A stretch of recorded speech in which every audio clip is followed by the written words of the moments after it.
In this episode, I'm going to be talking about what I identify to be the number one or one of the top mistakes most diasporan returnees make when they return back to their home countries. It's a chronic condition and it's a mistake.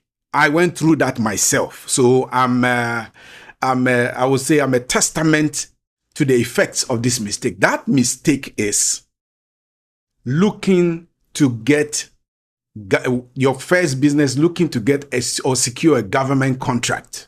Your first foray into business is, hey, if I work myself to get into a huge contract with the government, that will be phenomenal. That will be fantastic.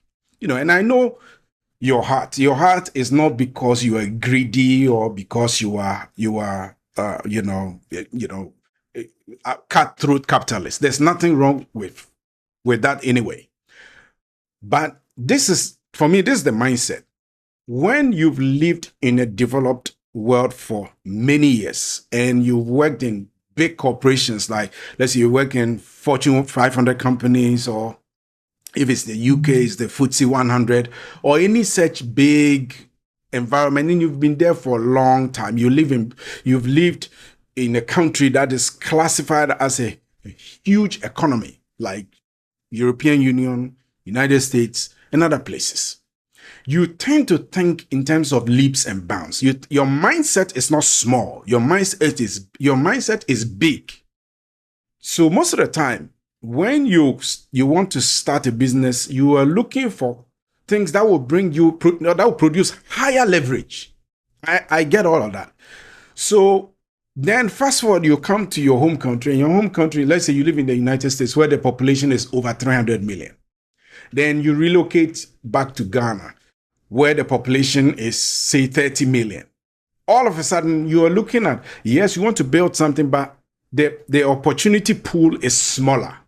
So you want to maximize that opportunity as massively as possible. And for most African countries, with the exception of, let's say, Nigeria, South Africa, Egypt, and possibly, I think these are the biggest in terms of population sizes. The rest are small, maybe Congo as well. But the rest are modestly small, relatively, when you compare to where you are, right? Or the developed nation that you are in. The rest is small. So you always want to do things that are huge. And that is what drives you. That is what drove me, right? So and most of the opportunities that you are also probably starting, you realize that the government possibly is the biggest spender in that space. And it's true for most African economies. Most African countries, their economies are most of the time more than 50-60% driven by government spending. So the more government spends in an area, the more businesses flourish in that area. And most of them, not just the government spending, most of them too are controlled by government. Right, the private sector play is quite small. So the most obvious thing to do is, hey, whatever idea that you bring, approach government first. Try to secure a government contract, and that is a wrong deal. And that's a wrong deal. So, and the reason why I'm going to say that is, okay, so let me just give context. So I remember a couple of years back, it's been several years now, probably 6-7 years. I had this burning idea. It wasn't even about the money. I saw youth unemployment in Ghana at crazy levels. And, the entrepreneur in me just kicked in, and I decided to, hey, look, I started thinking through all the options that could potentially help as a private person to alleviate that. So I came up with some ideas, and actually not just the ideas. I started executing on those ideas, because that's normally how I do things. Before I say, oh, I have this idea, it means I'm already on the path, probably 25%, 30% in execution already. That's how I do things. I don't just lose talk. So as I was deliberating through it, I said, okay, wow, there's this government agency that I saw in the news that I think we could collaborate to really unearth or unpack this project to the benefit of the nation. At that time, my American mind was just, on cloud nine, basically. So I went to that government agency to seek audience with the leadership, and I tried severally. I couldn't really gain any traction there, so I was getting more frustrating. And some of the time, the pushback is not going to be very direct. It's very subtle. Oh, he's not there. He'll be back next week. And then you go next. Oh, he's in a meeting all day. Oh, he's gone for this event. And all that kind of shenanigans, right? So you see that what you are talking about is really falling on deaf ears. So I remember vividly, one day I went to this government agency to try again and again, probably the upteenth time. And then they told me to go into a waiting area. So whilst I was in the waiting area, then I noticed that, I was there with a couple of other people. Then with time, I got to know that, they were actually companies that were coming to pitch a solution to this government agency. And it's like a sourcing strategy. They were, you have to come in, they will interview you, you bring your proposal first, then the team will interview you to make sure you are the right vendor, and then they will select one. So I sat there, and there were 4 different vendors who were in the same conference room with me. And I didn't know what was going on. Then they got called in one at a time. So when the 4th vendor left, it was just me in the conference room. Then they called me in that, I'm next. And I didn't know. So when I entered the room where the leadership were, then I got to know, I turned on the screen, I got to know some of the financials of the last vendor that left on the screen. They forgot to turn it off. So I just, so it's like, okay, what is this? Then one of the leaders turned to me and said, hey, where is your proposal? Did you submit yours before you came? Then I said, what are you talking about? I came because I have come here up team time, and I have this concept that I'm working on. It's actually, at this point, it was like 50% done. That I'm working on 50%. I think it would be a right fit to work with your organization to do that. Then they say, this is not a reason why we're having this meeting. We're having this meeting because there's this solution that we want to create, because we need to create it. It's urgent. Then we need a vendor. So we thought you were a vendor.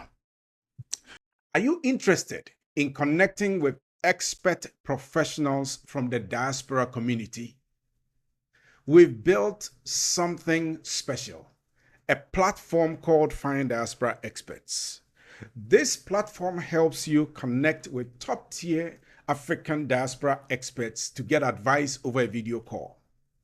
The use cases for such a platform are many, but let's just run through a few. The first one is, this could be used as an expert resource for corporate training. It could also be used as a resource for keynote speaking engagements, also for executive coaching, for special consulting services, and then last but not the least, as a pool of expert talent for recruitment. So if you are interested in being the first to know when we onboard new experts, or when we launch new expert-led cohort-based courses or training programs, then click the link in the description below to join our early access list. Thanks, and let's jump right back into the video. See you there. Right? So I have voted both ways. It doesn't make any difference. But what I see is that if you start looking for government contract, you are on a fast lane to failure. The reasons are so obvious. Most of the time, for instance, I was in procurement in the States when I came. So I've done, my previous job in healthcare supply chain, that was my last corporate job I did in Dallas, Texas. I was doing contracts worth hundreds of millions of dollars with big organizations. I mean, big and small. So you're talking about companies like Johnson & Johnson, Medtronic, Boston Scientific, 3M. These large organizations were doing contract. I think we did an orthopedic contract, myself and 2 team members. We did an orthopedic contract with Stryker and Cinti, right? So I have voted both ways. It doesn't make any difference. But what I see is that if you start looking for government contract, you are on a fast lane to failure. The reasons are so obvious. Most of the time, for instance, I was in procurement in the States when I came. So I've done, in my previous job in healthcare supply chain, that was my last corporate job I did in Dallas, Texas. I was doing contracts worth hundreds of millions of dollars with big organizations. I mean, big and small. So you're talking about companies like Johnson & Johnson, Medtronic, Boston Scientific, 3M. These large organizations were doing contract. I think we did an orthopedic contract, myself and 2 team members. We did an orthopedic contract with Stryker and Cinti. These are the top vendors in orthopedics worldwide, worth like $1.5 billion in contract. So you have that scope, you have that massive scope coming in procurement, right? You have the scope coming in, that massive, big level scope coming in, and you realize, oh wow, I also want to mimic that here, or do something bigger here, and government will fit into the bill. That's why it's always tempting. But the thing is, they don't know you. They don't know you. They don't trust you. Therefore, they are going to give you a runaround. In the story that I was sharing, this thing took me 2 years. It opened my eyes to the light of day that I had wasted 2 years of my time chasing massive government contracts. The passion I had, they didn't have it. Yes, it would solve unemployment problems by then. But the people that I was talking to, their goals and my goals were not aligned. And I didn't speak certain languages. I know you understand, when you from the US and stuff, and you are coming, and also from, ethical standpoint, there are certain things you don't want to do. And I don't do those things. So, and I didn't know those things counted, so it's like the naivety was just multiplying. And I was just swimming in it, stupidly. I just didn't know. So I was just, and every time we go, there's a promise. Oh, this thing is going to happen. Oh, that is going to happen. Oh, that is going to happen, until it never happens. And by the time I realized, it was 2 years that I cannot get back. So my advice is that, yes, private sector may be small, but start with private sector and prove your trade, prove your worth. The sweetest part, I remember, because of the project that I did for them for free, and they saw the level, the world-class level of it. A couple of years down the road, when they needed somebody to do something similar on a platform basis, guess who they ran to? They ran to me. So my advice is, get yourself into the private sector and hone your trade there. Build your credibility there, and because you are used to this level of high excellence, because of where you are coming from, your background, your training, because of this level of high level of excellence in work delivery and everything, it will show very quickly. You will be noticed, and when you are noticed, now government will begin to pursue you, and that's the best place to be. When they pursue you, now you have leverage. You dictate terms. You even can dictate payment terms. They could even give you a large cash, deposit upfront before even the project starts. But when you are chasing them, not only are you required to put some money under the table, which happens 9 out of 10 times, right? There are a few exceptions, but it's so few and far in between that sometimes it's just, let's just mumble everyone together, which is wrong anyway. But there's some really good people there, but it's like finding a needle in a haystack, right? Really, really good people who are very helpful, but they are difficult to find. So not only will you be required, sometimes they will tell you up front. That's if you are very lucky. So that if you don't speak that language, you just pick your bag and leave. Sometimes they will never tell you, so subtle. Oh, if we do this, it's my boss. We need to, let's just do something, set something aside for my boss. You know, he doesn't want to talk. So I'm just something small to appease my boss. All those things are bribery, right? So if you don't speak that language and you get them talk to you direct, that's great. The worst is you don't know this is what they want. They will not tell you this is what they want. And you keep jumping on the bus with them every day thinking something is going to change. No, it's not going to change. Most government agencies, unfortunately, in our continent, most people, a few exceptions, there are some exceptions, right? I've met some incredible civil servants, politicians. I've met some incredible ones. I always say, hey, we want more of you guys. I've met some incredible police officers in spite of all the corruption that are like God sent, but they are few.